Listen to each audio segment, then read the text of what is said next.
my staff to come up, and I'd like to introduce them. They've been busy all week counseling, and I'd like for you to see who they are, and I'd like to introduce them. They're kind of bashful. They don't want to come to the front.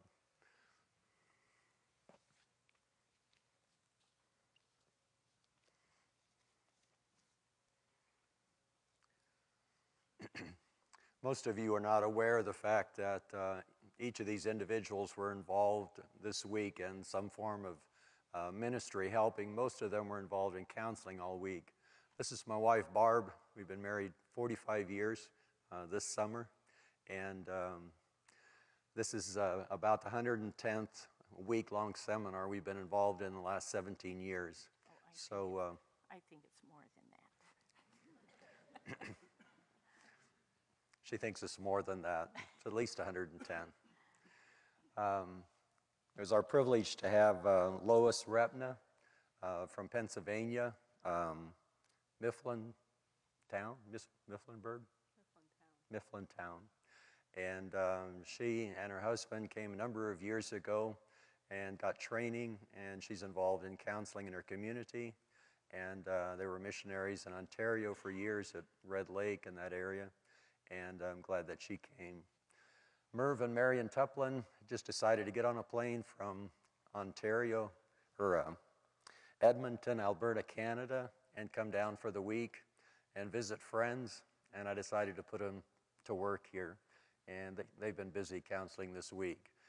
Merv and Marion are directors of a Caring for the Heart office in Edmonton, Canada. And they've been with us about 10, 12 years, something like that. Dave and Mary Bulkley, the couple on the end, are from Philadelphia, Pennsylvania. They've been involved for the last 10 years in our ministry. He's a former attorney, so he advises me on all the things I should and shouldn't do legally, and has been a tremendous help in encouraging and being a part of all the different DVDs we put together. And they've been a tremendous encouragement, and they've been counseling this week as well. So I just wanted to introduce you to the team this week that's been here, and I thank the Lord for each of them and their involvement. Thank you.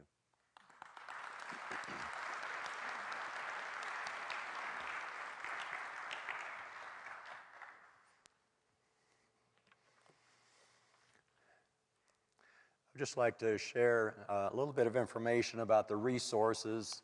We've used this book here on spiritual issues this week. This particular book parallels Rekindling Marital Intimacy, and it's a 12-hour series. If you're interested in showing that in your church or in a Bible study, home Bible study, that's available on the table. We've also been talking about caring for the emotionally damaged heart, people that have emotional pain in their heart from past issues.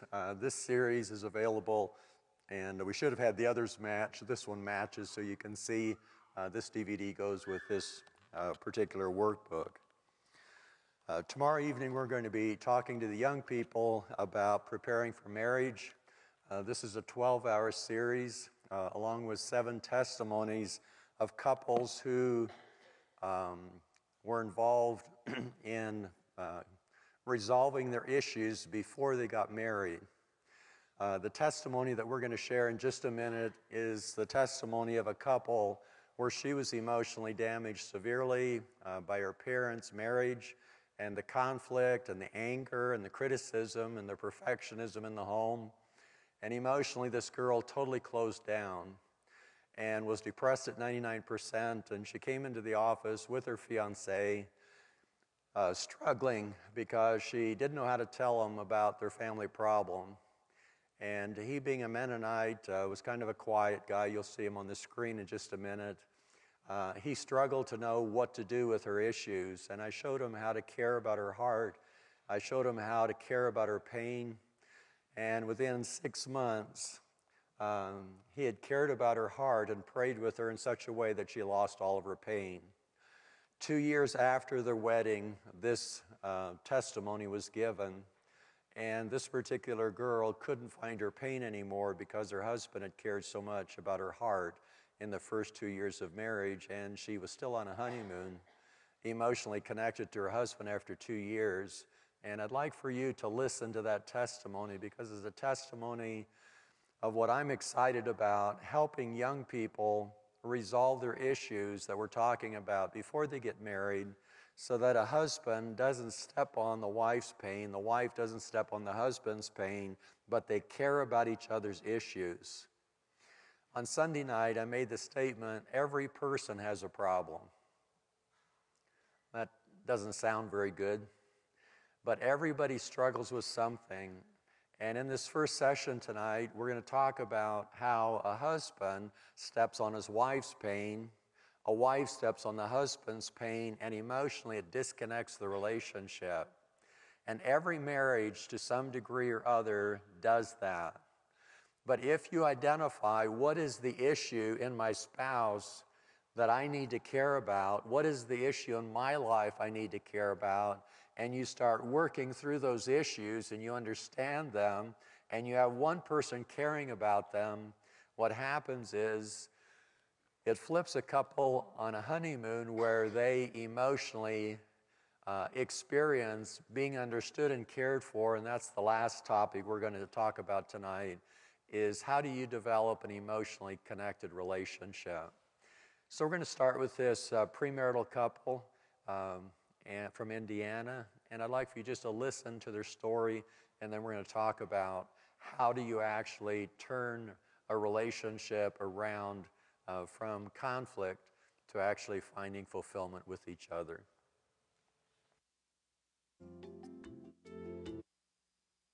Let me start by saying how happy we are to have this opportunity to share our experience. We both feel like that the counseling received from Caring for the Heart is made for giving us a prosperous and happy marriage.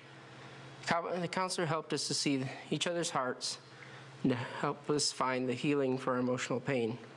Because of the counseling, we're emotionally and spiritually connected in a way we never could have been otherwise. We met each other at the local airport, and we both taken flying lessons. We had the same flight instructor, met the first time during flight school. I liked her a lot, and later on I asked her out, but she said no. I said no because I was terrified. I was terrified of getting married. I liked him, but I knew he was the marrying kind, and the idea of marriage scared me stiff. So I told him no, but we can be friends. We became very good friends, and over the next 6 years, we drifted in and out of each other's lives. During this time, I received some very good counseling, helped me to understand who I was in Christ, and help resolve my fear of being a voiceless victim. By the time we started dating, I was an entirely different person. While I trusted him and wanted to open up to him, I was scared that if I opened up and he would not know how to deal with all my emotional baggage. Because of our close friendship, we both knew that this was more than just a casual dating relationship. It felt like we were gambling our friendship, taking the chance that we could have something so much better. I know I felt like we were either going to get married or we were never going to see each other again. For me, good premarital counseling was a prerequisite for marriage. I had enough life experience to know that you don't just fall in love and live happily ever after. My perception of marriage was that people get married and they spend the next 30 years pushing each other's buttons. I knew we were going to have to get counseling in order to have a shot at escaping this destructive cycle. I loved him too much to knowingly enter into a doomed marriage.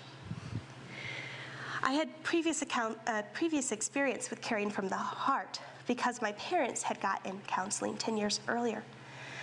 It changed their relationship.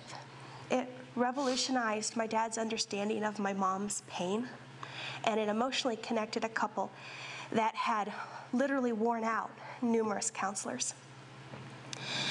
I knew that if I was going to risk our friendship by taking the next step, I wanted to do it right. I wanted to stack the deck in our favor. When we became serious, my first thought, literal first thought, was of caring for the heart. I called and asked about counseling. A few days later, I got the courage to ask him if he would go with me. I left off the premarital part because we'd only been dating 3 weeks. I was relieved when he said he would go with me. I might have led him to believe that the counseling was for me because I thought he was that great guy from the perfect family, and I was the one with all the emotional damage.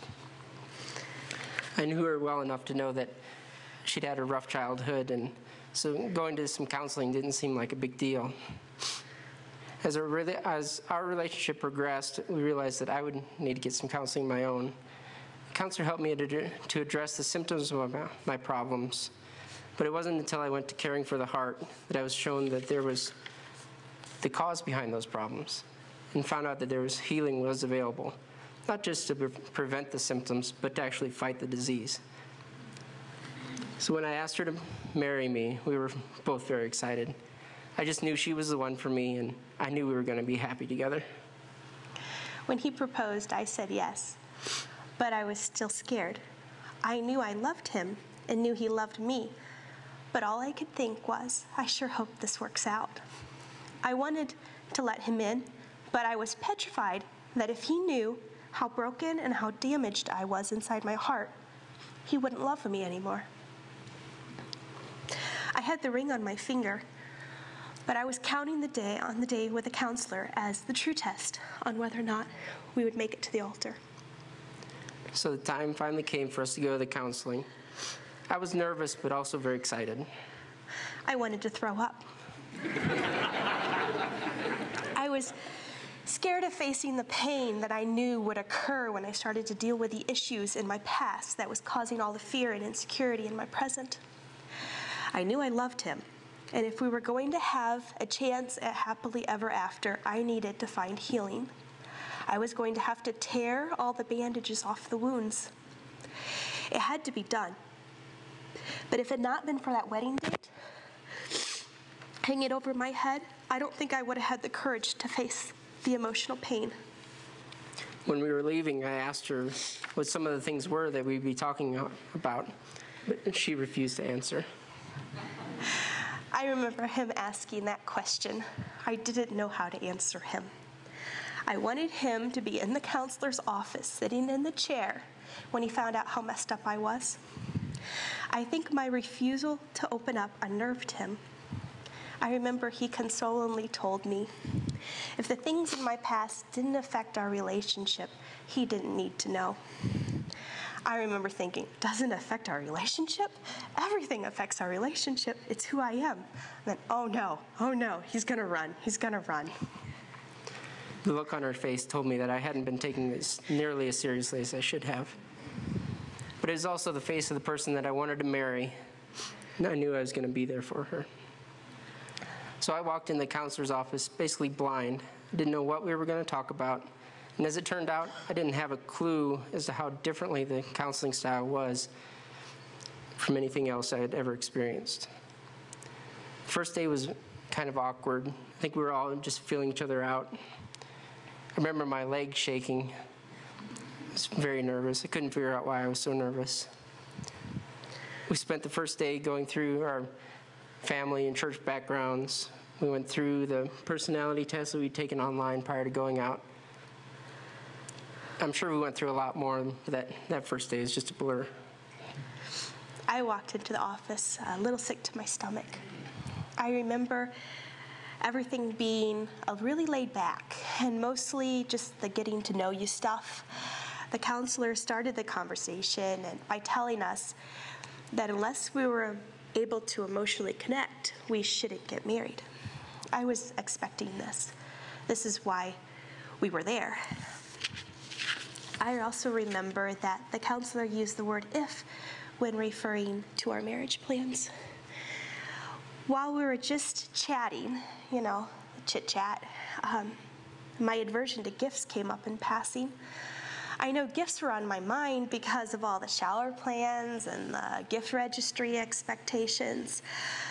I remember the counselor zoned in on that comment and proceeded to lead me through the reasons why I felt so threatened and controlled when I was given a gift.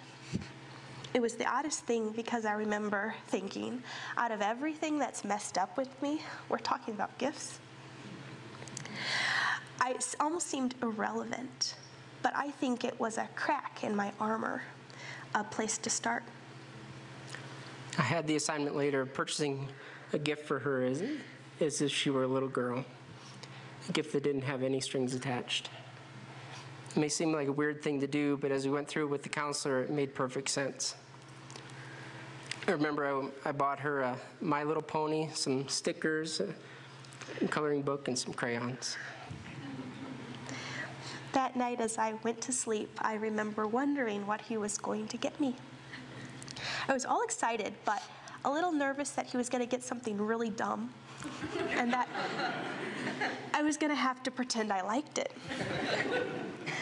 But he got it right. I remember opening up the Walmart bag, and something shifted inside my heart, and I felt myself tearing up over a plastic horse with colored hair. I know that something must have shifted inside my heart that day, because later that afternoon, I noticed at Bed Bath & Beyond, and for the first time, I was interested in registering for wedding gifts. I had no idea that this little issue had been causing me so much pain, but dealing with this little issue let me fully experience 3 showers and all the joy of the wedding gifts. The first thing the counselor asked when we got to the office the next morning was, "What did he get you?" I guess my smile said it all. I was emotionally connected, my heart was available, and everybody knew it. We started that session by reviewing the character trait test we'd taken the afternoon before. It's amazing how insightful and educated reading the results was. One of the things I learned from her results was that she didn't always have to be in control. We learned that this part of her personality only came out when she was threatened or scared. When that happens, she takes control, and then everything has to be just perfect in order for her to feel safe. But we found out that her natural personality is much more free-spirited. She didn't always have to be in control, and if her heart is protected and she feels safe, she can relax even when things aren't perfect. One of my greatest fears about our relationship was the difference in our personalities. I knew that I was attracted to him because of how kind and gentle he was with me, and I loved the fact that my opinions were of utmost importance to him. Yet I was also insecure that he wouldn't voice his own opinions or make decisions. When the counselor explained what the scores meant, it helped me to understand how he thinks and he makes decisions. It showed me that he had very strong opinions, but because of his low impulse and high discipline scores, he makes decisions very differently than I do. This part of the counseling was very comforting to me. I needed to know that I wasn't going to spend the rest of my life either walking on eggshells or walking all over him.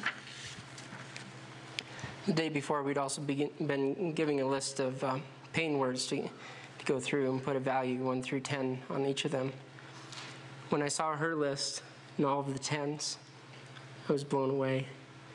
I had no idea she was in that kind of pain. I was just surprised I was able to get through the list at all. I had been in a counselor's office years earlier and been handed that same list of words and asked to read it, and I shut down. I wanted to throw up. I couldn't deal with it. The counselor was going to go through the words and categorize them, but I remember he just stopped.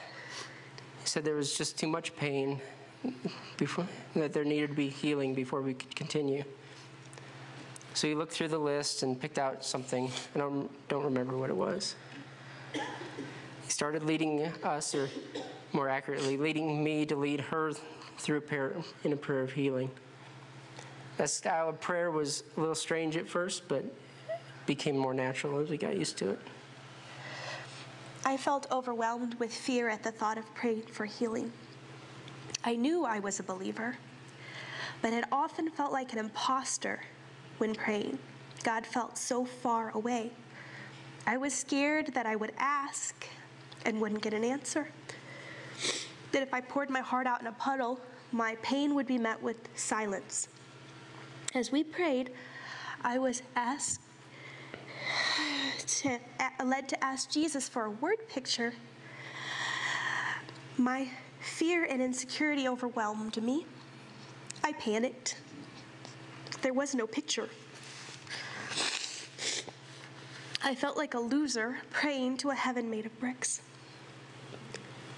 It was at this point that the counselor asked me if I saw anything. I did. I remember it being Jesus standing on the other side of the room with his arms open, waiting for her to come to him. For someone with a Mennonite background, that was a little strange, but it was very powerful. When I looked up, I saw the tears in his eyes, and I knew that he got it, that he got me. The fear just faded away. The fear that he would not understand my pain. The fear that he was going to think less of me, that I was weird. The fear that he was going to run screaming from the room. It all went away in that single look.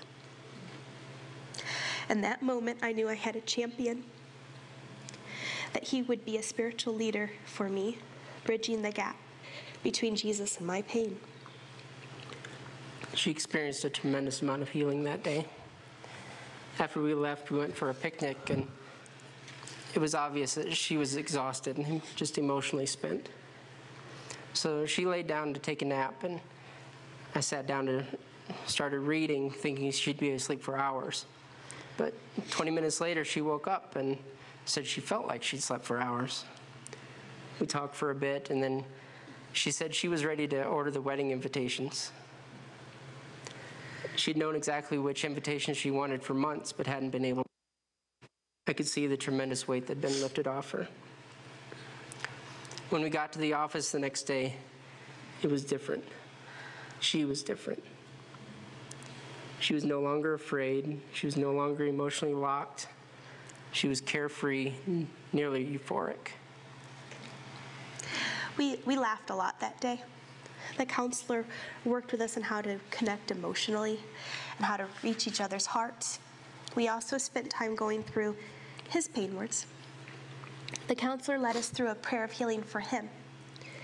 He also gave me the tools I needed to get and keep his heart. Overall, the day flew by. Later, I noted that the counselor had stopped saying, "if you get married," and it had become, "when you get married." Thursday, we discussed the concept of leaving and cleaving. Not just emotionally, not just physically, but emotionally.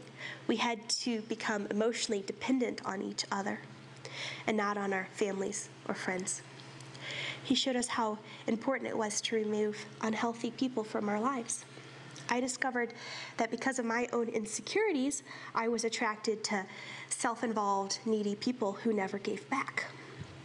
I had an addiction of needing to be needed. The counselor made it very clear what a deterrent it would be to our marriage if I continued to invest in emotionally unhealthy people. They would suck me dry, and I would have nothing left to give to my husband. He gave me very clear ways to break the cycle of emotional codependency. We also worked through conflict resolution. One of the things that had been an issue was that she was often late. In my family, being late is just about the worst thing, so it had been an issue. It had been a big issue. I knew how important being on time was for him. I would purpose to do my best, lay out the clothes the night before and all that. But I'd always seem to fail. Well, not always. I was on time 2 or 3 times. But when I was late, I would feel sick to my stomach because even though he never raised his voice or slammed a door, I could feel that he was angry with me, and this scared me. The counselor explained to me that the more pressure I put on her to be on time, the later the more she couldn't think straight and the later she became. He showed me that if I didn't change my behavior, that her behavior would never change. In other words, I had to be okay with being late. She needed to know that I wasn't going to get angry if we were late, and that she came first. That it was more important to me, that she was more important to me than whether we were on time. At the time, it seemed like kind of a simplistic way to deal with the issue, but when we got home, I tried to put it into practice. Now we were rarely late. And when we are, I'm not embarrassed because I know I have her, and that's all that matters. By Friday, we had nothing left to do but plan the wedding. We talked through the various potential family conflicts and ways to deal with them. It was even to the point that the counselor had a pen and paper and was drawing a diagram where everybody was going to stand. We also went through ways to remain emotionally connected throughout the day so that we could both be in the moment and experience the day to its fullest. We walked away from the counselor's office armed with a plan. Every detail of the wedding was evaluated based on whether it helped or hindered the goal of being connected. Having practical, personal ways to structure our wedding and still remain connected alleviated a lot of the stress related to the wedding planning process and gave us the tools we needed to have the most wonderful day of our lives without any regrets, and we did. It's amazing how much I've healed since we got married. I am so secure in my husband's unconditional love that I almost forget that I used to be broken. Mm-hmm. When we were preparing for this conference and this testimony, we were going through our notes, and I found that list of pain words. As I read it, I was surprised that that was me. I felt like it belonged to someone else. I couldn't even identify with that level of pain anymore. I am truly free from the power of a painful past. I don't live there anymore. Our marriage has been the most wonderful, magnificent time of our lives. Thanks to what we learned in the counselor's office, we've been able to connect and stay that way. We were able to remain emotionally healthy by supporting each other. And the counselor told us that we had what it takes to be in the top 1% of marriages, and it sure feels that way. We're so happy that she practically has to downplay how happy we are to her friends just so they won't envy her. I mean, what are you supposed to say when that person comes up to you and goes, "How's your marriage?" I mean, I'm crazy in love with my husband. He meets all my emotional, spiritual needs. I mean, he's the most wonderful man alive, and I can't get my hands off him. How's your marriage? I mean,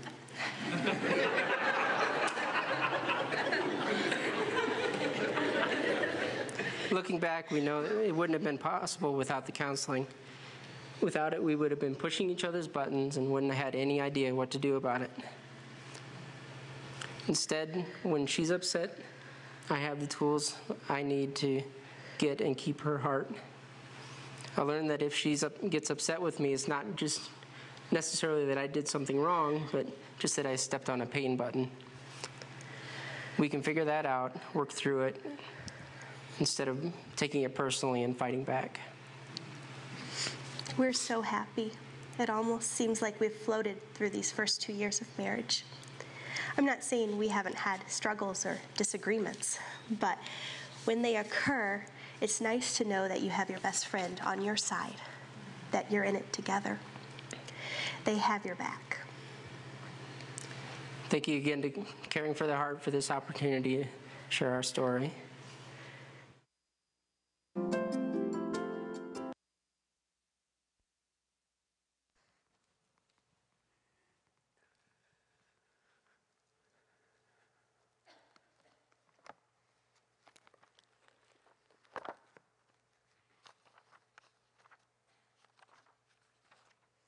Did you enjoy that testimony? Kind of an interesting testimony. That particular gal, when she came into my office, was 99% depressed, 99% angry, 99% feeling rejected. And she was in so much pain because her mother would place high expectations on her with dominance, with anger, and would attack her verbally. And then she would make up by going to Walmart and buying a gift for the children. And that's why she could never accept a gift, because emotionally, every time she was given a gift, it was after her mother's emotional tirades in the home. And emotionally, she could never accept a gift. And when we prayed through the mother's pain, prayed through what the mother did by giving gifts, everything released inside, and her heart could open to respond to being loved. The reason I'm excited about this particular testimony is a quiet husband. I think he was only about 3% expressive and about 1% dominant, a very passive Mennonite young man, decided he was going to care about this girl. And it was 6 months from the time I counseled them to the time they got married, and he messed up all of her pain just by caring about her pain. And this young man gets an A+ for what he did, because he actually messed up his girlfriend's pain to a point where she couldn't find her pain anymore.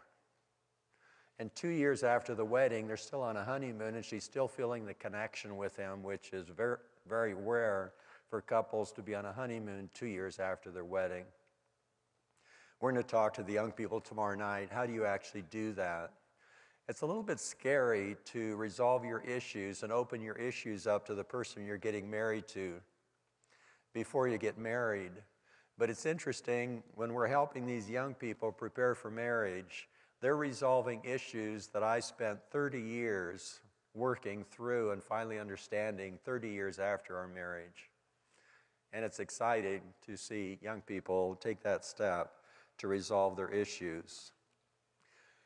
In this first session tonight, I'd like to talk about the cycle that happens in a marriage relationship. And I'm going to refer, first of all, back to the testimony. If this particular couple would have just gotten married, they were both Christians, so they were not unequally yoked.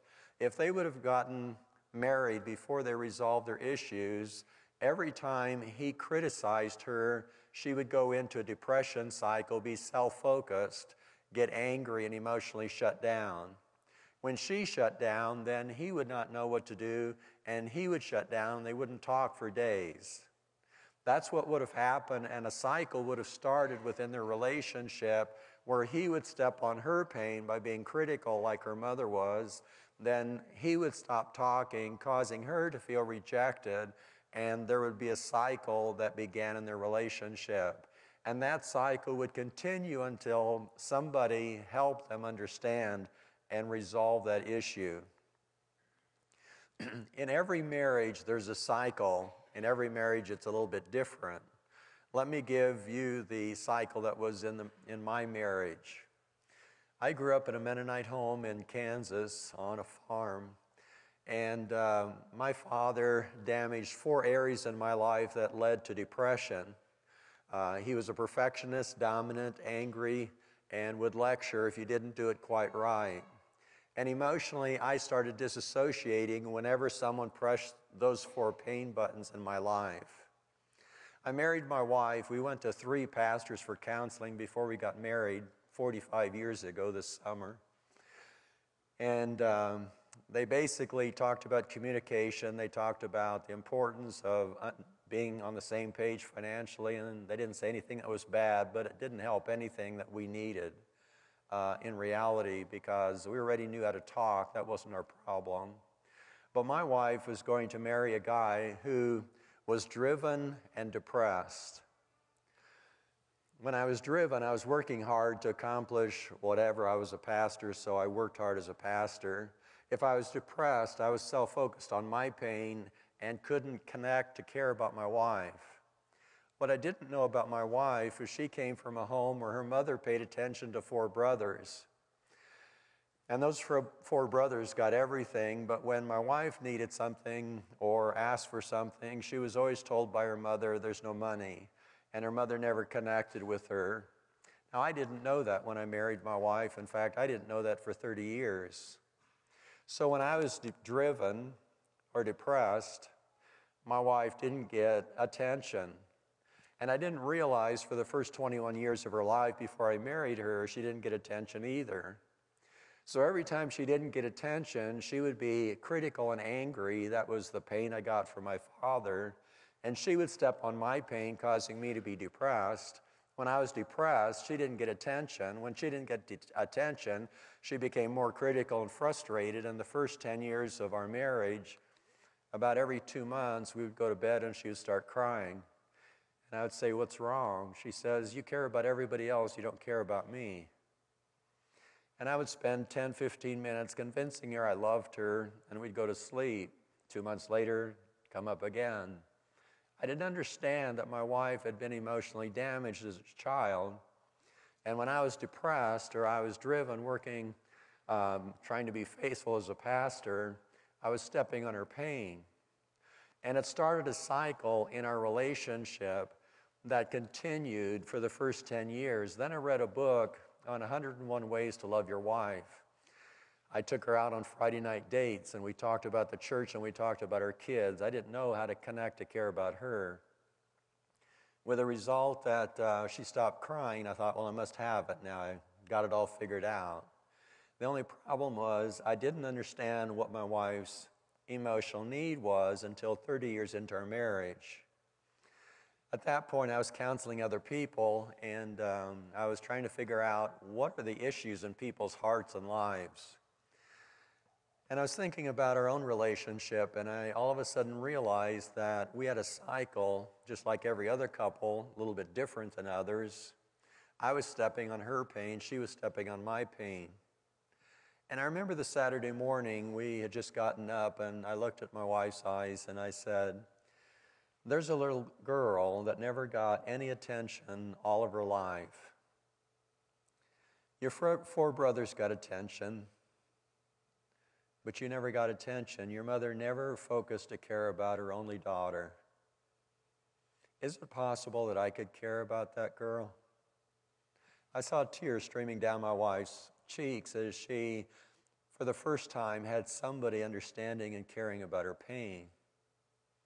I remembered at our wedding, she was given $200, and that was to pay for the cake, the dress, the flowers, everything at the wedding.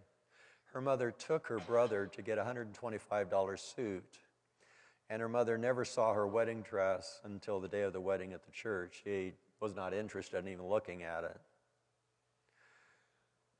They settled the estate. Her brother got $1.5 million ranch. She got a $1,000 check. That's been her life. I began to care about the emotional needs inside my wife, and when I did that, I got the heart of a person I didn't know existed in there, because I had her intellectually. She said she loved me. I said I loved her. So for 30 years, we had an intellectual relationship where we cared intellectually for each other, but I never knew what was in her heart until I started understanding her pain and started caring. Every person has emotional needs inside their heart.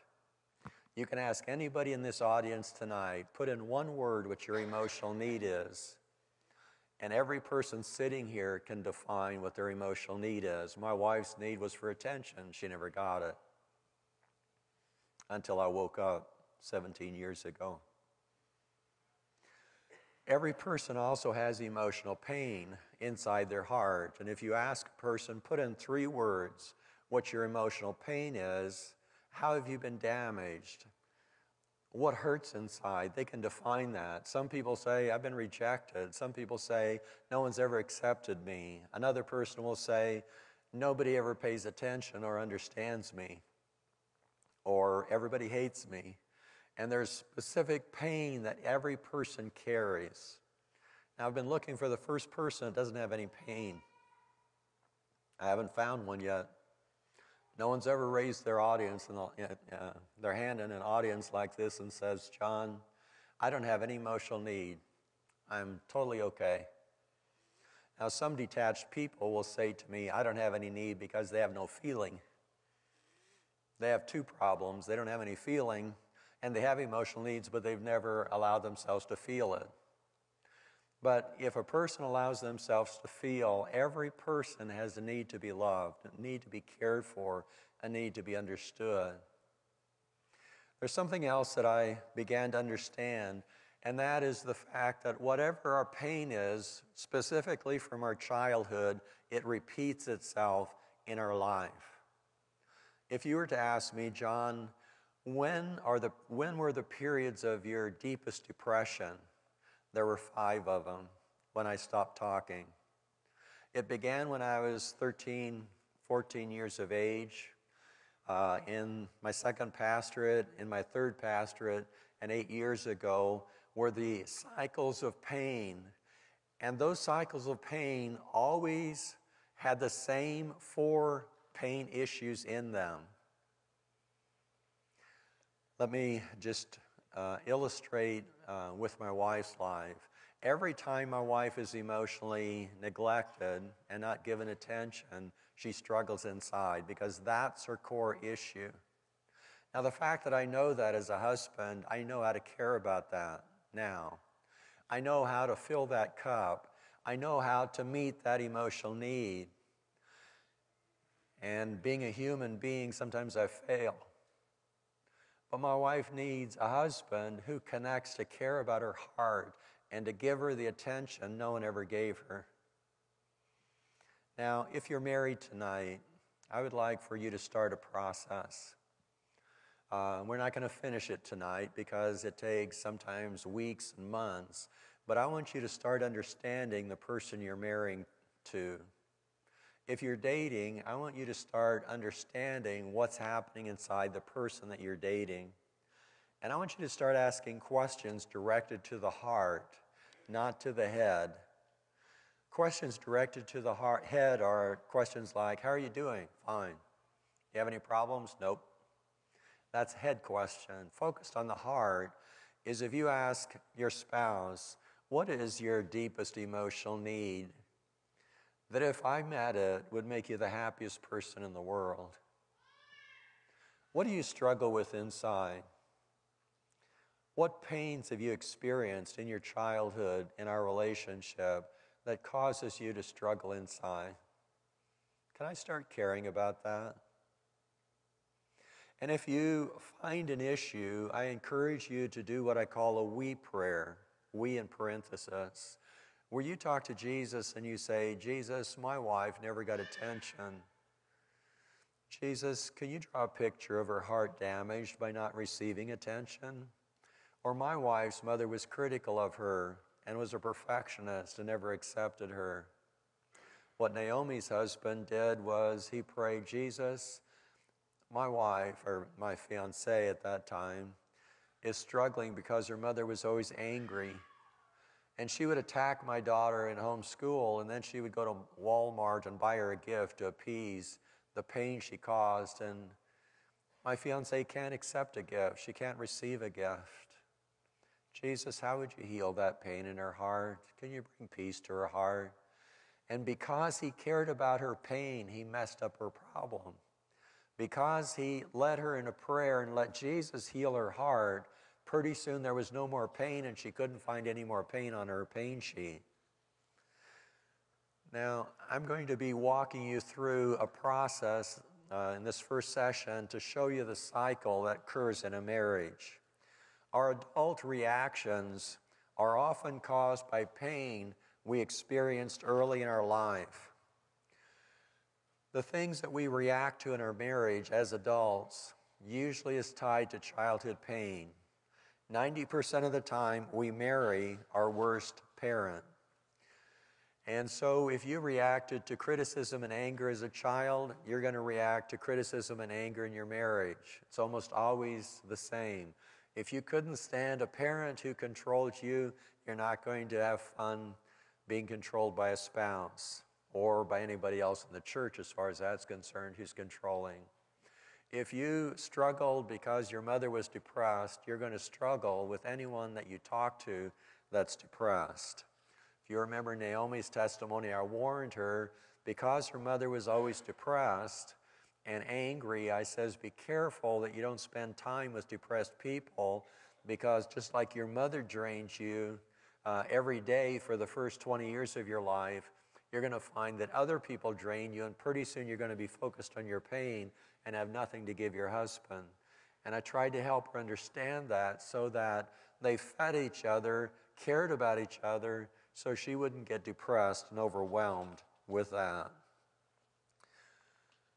Damage from parents or other pain issues from childhood often affect how we react in our marriage. A counselee wrote this article and I'd like to read it. Starting in childhood and continuing through life, most of us experience deep emotional pain. And not knowing how to deal with this pain, we put up walls around our heart to protect us against further hurts. The bricks of these walls are composed of feelings such as rejection, abandonment, being unloved, unwanted, not measuring up, not worth anything, not cared for, unimportant, controlled, mistreated, hated, of no value. No one understands. My feelings do not matter. And the list goes on and on. Since we do not know how to get past the pain, we end up reacting to people and situations all through our lives according to the pain we have stored away deep inside our hearts. We do not want to expose our hearts to anyone for fear of being hurt again and more deeply. In fact, most of us do not even know or understand that the pain is there inside hidden. In fact, most of us do not understand how we've been damaged. We just go blindly through our days trying to get our emotional needs met in different ways, many times motivated by the expectations of others. Most often the ones who love us do not know how to help us, and we are told things to do and ways to behave as if everything inside is all right. Not many people really understand how to be healed by the one and only healer of broken hearts. Damage from parents and issues that have happened earlier in our life often affect how we relate in a marriage. And in this chart that you have on the screen, you have a husband and a wife here on the chart, and this is the cycle of their relationship. This husband had a father and a mother. Let's assume that this husband's father was angry and the mother was critical. So this young man grew up in a home where he felt rejected and hurt when criticized with anger. And that's his core problem. His wife, on the other hand, had a father who was a workaholic. He was self-disciplined. Everything was about performance. But the father didn't know how to emotionally love his wife, so she's lonely, never got a connected emotional relationship with her dad. The mother was emotionally detached, had no connection to her emotions, had shut off in her childhood because of her parents' anger and fighting. So she becomes angry and critical if not loved. It's obvious what's going to happen in this marriage because when she's not loved, he gets busy at work, she becomes critical and angry at him, causing him to feel rejected and hurt, and he pulls his heart away when he's criticized, causing her to get more angry, causing her to be critical and angry of him, causing him to pull away, and he is stepping on her pain that was caused by her parents. She's stepping on the pain caused by his parents, and that's the cycle in this particular relationship. Now, every marriage has that cycle. Now, let's go back to the illustration of the couple that you saw on the DVD testimony. She had a depression problem, and she struggled whenever someone had expectations, dominated her, was angry with her, or if they rejected her. That was her mother, and her mother was depressed and drained the emotional energy out of the children. So her husband, if he emotionally shut down and stopped talking, he would not meet her needs, locking her up, causing her to be angry. When she got angry, he would talk less, causing the same cycle in that relationship, only the cycle's different. Now I would challenge you as couples to take this particular sheet and identify the issues in your marriage. I shared the example from my own marriage where my wife didn't get attention, with the result that she emotionally was damaged coming into our marriage. Solution, or the thing we need to understand, is the way we respond to pain as a child is the way we'll react to pain as adults. For example, a person that detached from their parents in their childhood will detach in their marriage. A person that gets angry at their parents will get angry in their marriage. A person that rebels against their parents will rebel against the spouse. A person that disassociates and mentally checks out in their childhood will disassociate, check out in their marriage. A person who stops talking growing up will stop talking when that same pressure comes in their adult experience. So you want to ask the question, how did I respond as a child to my parents when certain pains came in our family? How do I respond in my marriage? They're going to parallel. That's how you understand. If a husband says, why would I want to talk to my wife? I just walk out the back door every time she's angry with me. I said, what did you do when you were home? When your mother was angry? He'll say, I just walked out the door and went and drove tractor. Same thing. When I was in Hutchinson, Kansas, I counseled a couple, and she would walk out the back door and go to her favorite horse. He would go out the front door and go to the same favorite horse, and then they would get mad because they both were emotionally connected to their horse. They had no connection with each other, and their horse was the only thing that they both had in common that they loved. I don't know what's going to happen when the horse dies, but they were connected to the horse, and they walked away from each other to the same horse, and then they would be mad. One person would connect with the horse until the other one left, and then the other one would try and connect, and that was their marriage. To understand the emotional pain in your spouse, you must ask questions directed to your spouse's heart. And that's very important, to ask questions. Can you draw me a picture of your heart? How far away is your heart from my heart? Some people say 20,000 miles. That's a long ways. To be married and sleeping in the same bed and be 20,000 miles apart. Now, if your spouse says, I'm right here, my heart's touching your heart, then you can give yourself an A+.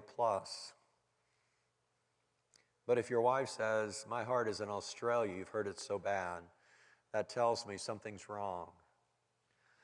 Another question is, have you had anyone who met your emotional needs for love?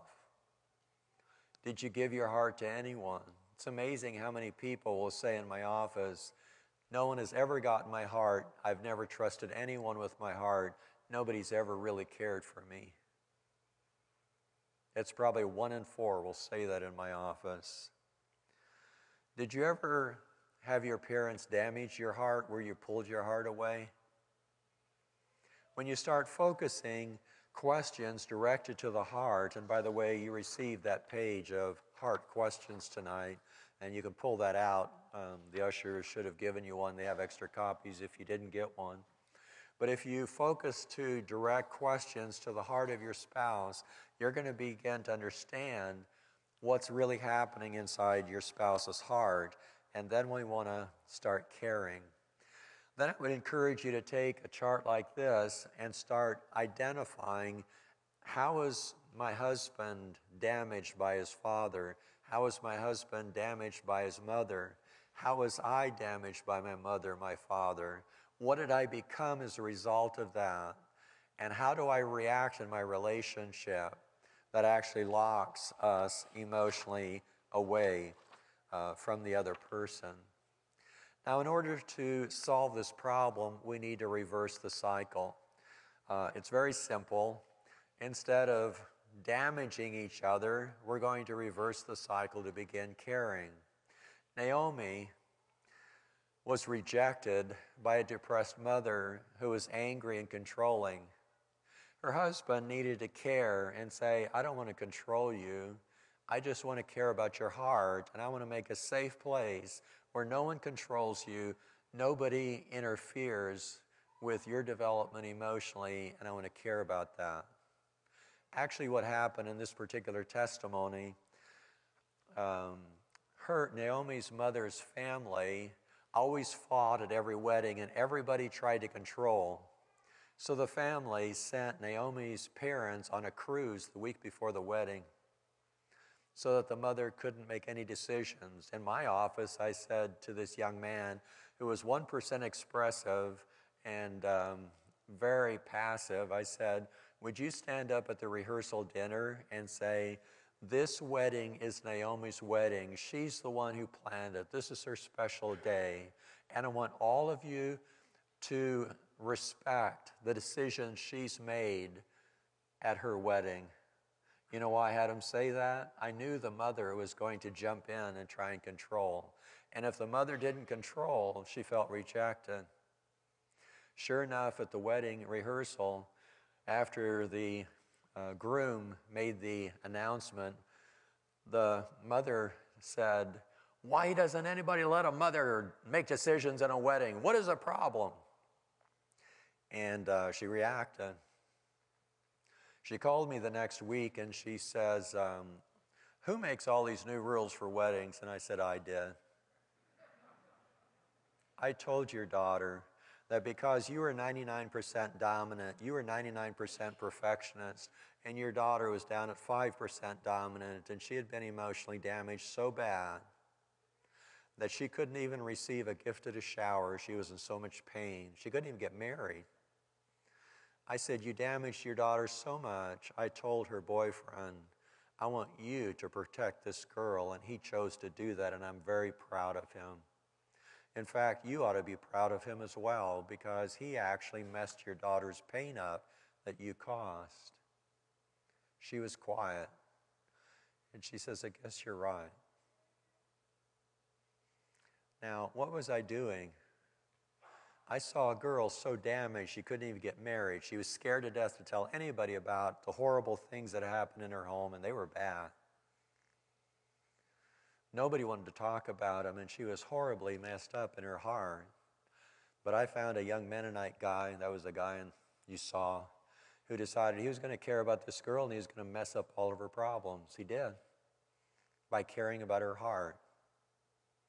Let me give you another story. We do training seminars in our office, and we invite 27 people in for 35 hours. I speak 7 hours a day for 5 days. And a Lutheran couple came.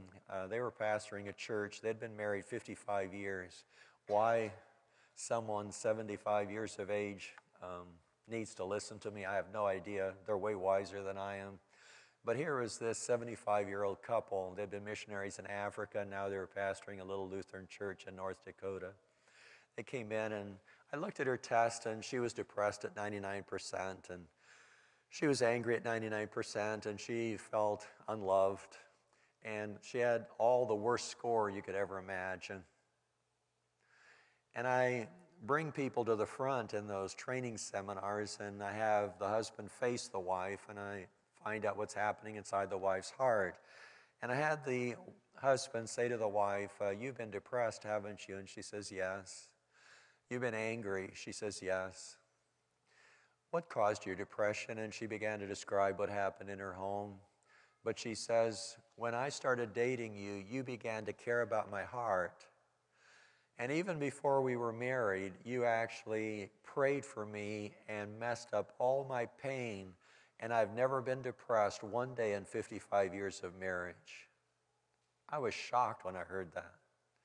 It's the first couple that I've ever heard of where the guy cared about the girl and messed up her problem.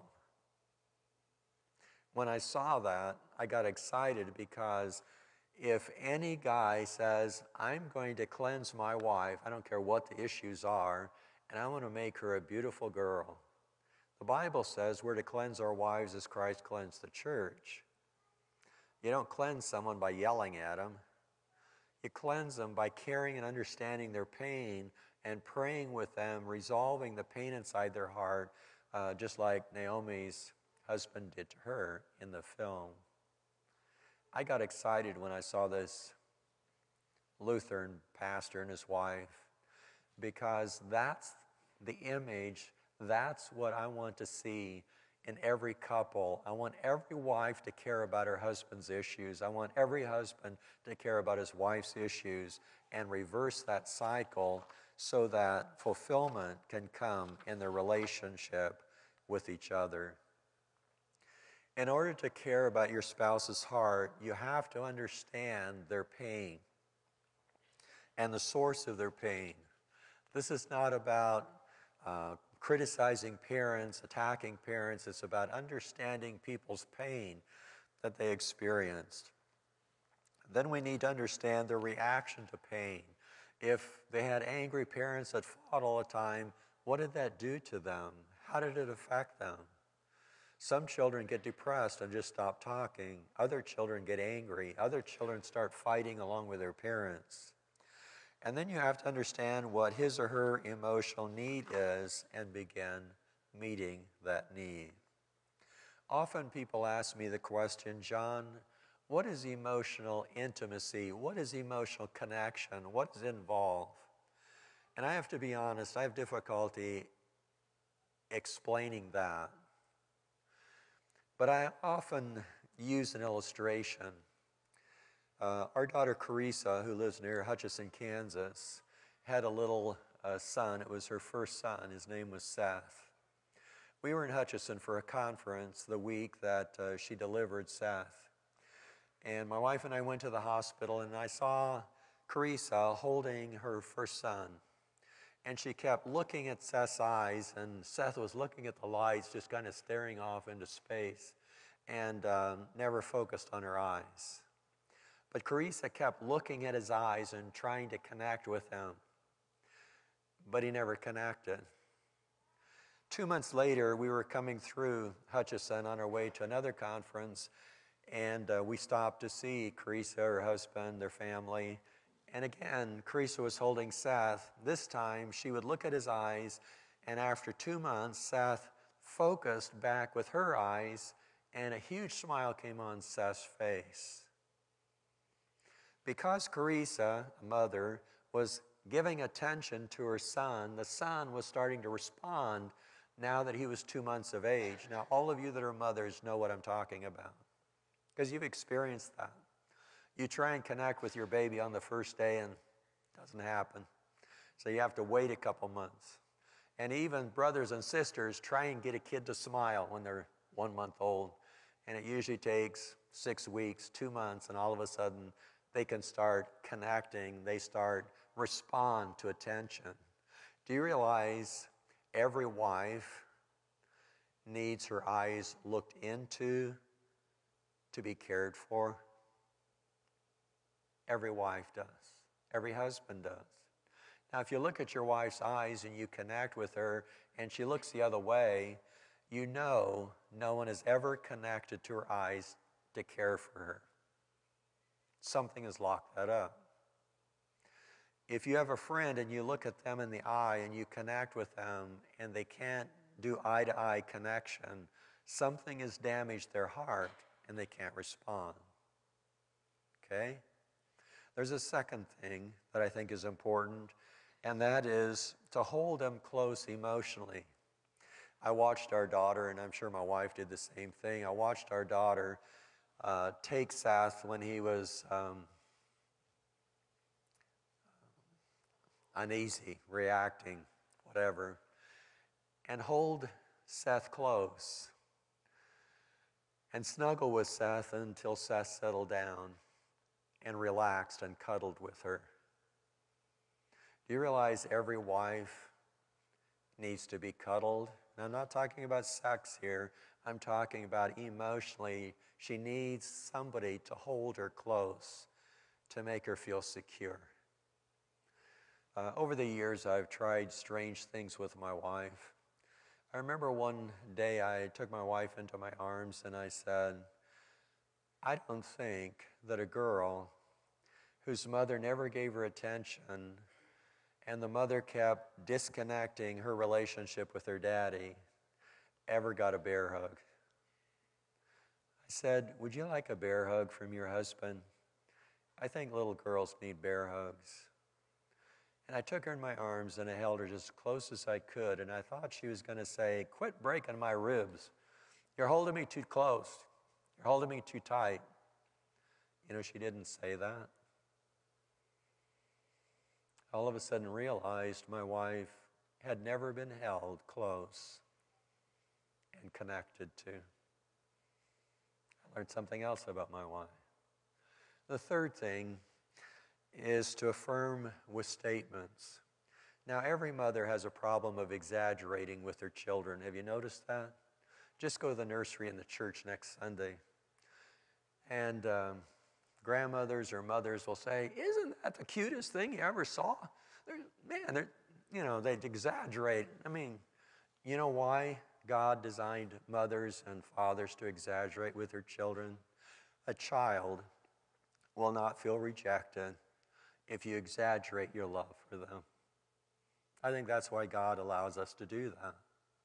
And I think it's appropriate for parents to exaggerate their connection to their children.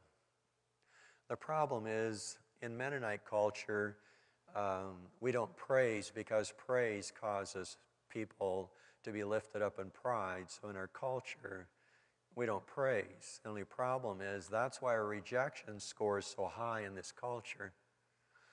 Because husbands don't praise their wives, wives don't praise their husbands, parents don't praise their children.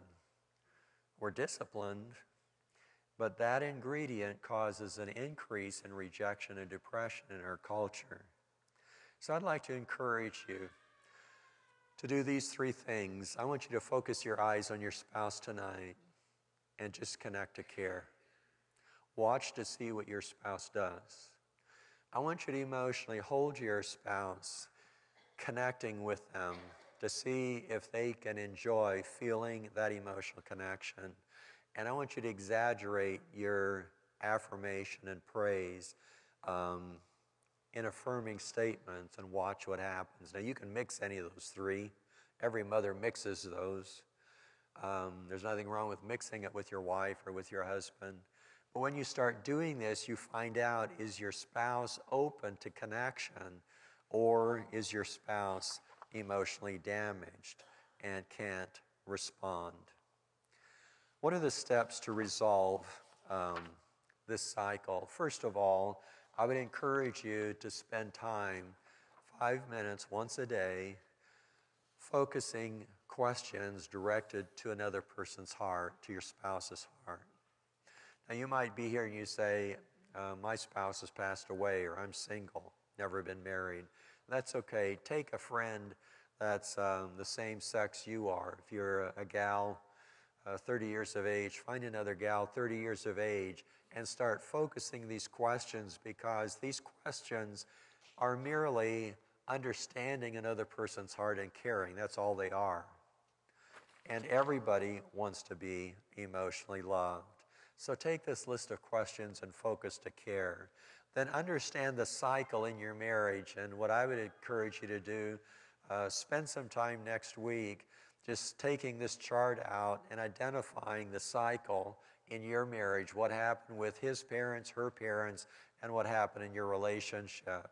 If you're dating, chart this out before your wedding to understand, what is the problem with the guy I'm going to marry? What's the problem with the gal? So we start connecting to care about each other. I would like to encourage you, first of all, to understand your spouse, to care, to pray with them to resolve the issues that they struggle with. What happens when you do that, it flips the relationship on a honeymoon and you can't pull it apart.